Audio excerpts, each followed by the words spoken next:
मुमताज मुफ्ती पाकिस्तान के बारे में लिखते हैं कि 6 सितंबर की रात सारे लाहौर को जगा दिया गया और ऐलान कर दिया गया, इंटेलिजेंस की रिपोर्ट है कि कल सुबह भारत लाहौर पर हमला करेगा, इसलिए लाहौर की आवाम को खबरदार किया गया कि बत्तियों को बुझा दीजिए, घरों से बाहर मैदानों में निकल आइए ताकि बमबारी से जानी नुकसान ना हो। ये मुमताज मुफ्ती लिख रहे हैं। वो कहते हैं कि इस ऐलान को सुनकर लाहौर वालों ने डर कर पनाह लेने की बजाय नारे लगाना शुरू कर दिए। लाहौर पर बमबारी होने लगी तो लाहौरिये खंदकों में पनाह लेने की बजाय छतों पर चढ़ गए और भारत के हवाबाजों को मुक्के दिखाते थे। यूं लगता था कि जैसे पाकिस्तान की मोहब्बत में अपना सब कुछ कुर्बान करने को तैयार हैं। चारों तरफ से पाकिस्तान का मतलब क्या, ला इलाहा इल्लल्लाह के नारों की सदाएं गूंज रही थी। पाकिस्तान और इस्लाम का जो ताल्लुक था, जो गर्द आलूद होता जा रहा था, वो एक बार फिर नए जोश और जज्बे के साथ सामने आया। वो कहते हैं कि सियालकोट से आने वाले लोगों ने बताया कि हमने सैकड़ों सफेद,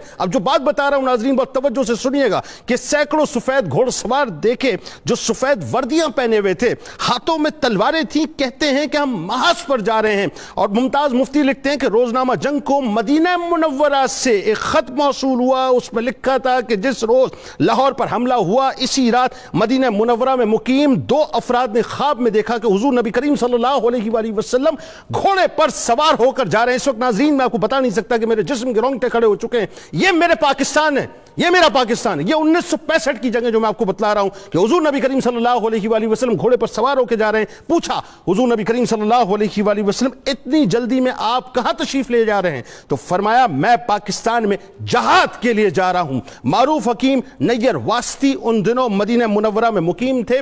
वतन वापस आने के बाद उन्होंने एक नशरिये में कहा कि लाहौर की एक खातून जो 18 साल से मदीना मुनव्वरा में मुकीम है और रोज रोज़ा मुबारक की जाली के पास बैठती हैं, उसने 6 सितंबर को बताया कि मैंने हुजूर सरवर कायनात सल्लल्लाहु अलैहि वसल्लम को देखा। सख्त घबराहट और उजलत में बाहर निकले, लटें खुली थी, गेसू परेशान थे। मैंने कभी उनको ऐसी उजलत और परेशानी के आलम में नहीं देखा। नैयर वास्ती साहब ने कहा कि एक बुजुर्ग जो रोज़ा मुबारक में उनसे मिला करते थे 6 सितंबर को गायब हो गए।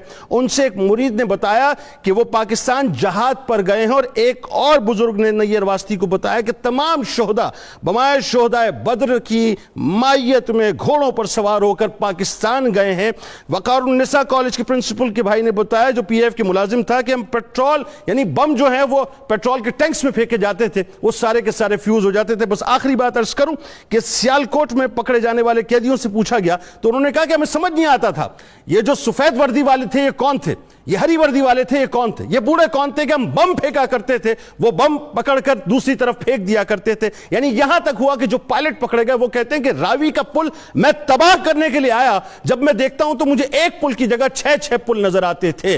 नाज़रीन कराम, फरिश्तों की ताईद अल्लाह ने 1965 की जंग में उतारी थी कि जिन्होंने पाकिस्तान की मुहाफिजत की। अरे क्यों ना हो, यह पाकिस्तान ख्वाहिश मुस्तफ़ा सल्लल्लाहु अलैहि वसल्लम है, यह पाकिस्तान बिशारत मुस्तफ़ा सल्लल्लाहु अलैहि वसल्लम है, और यह पाकिस्तान अताए मुस्तफ़ा सल्लल्लाहु अलैहि वसल्लम है। पाकिस्तान पर फख्र कीजिए, और जिनको चाय का शौक़ है उनके लिए सिर्फ इतना ही कि आपकी इस ख्वाहिश को कभी हमारे हसन सिद्दीकी और नुमान जैसे मुजाहिद पूरा इंशाअल्लाह नहीं हो।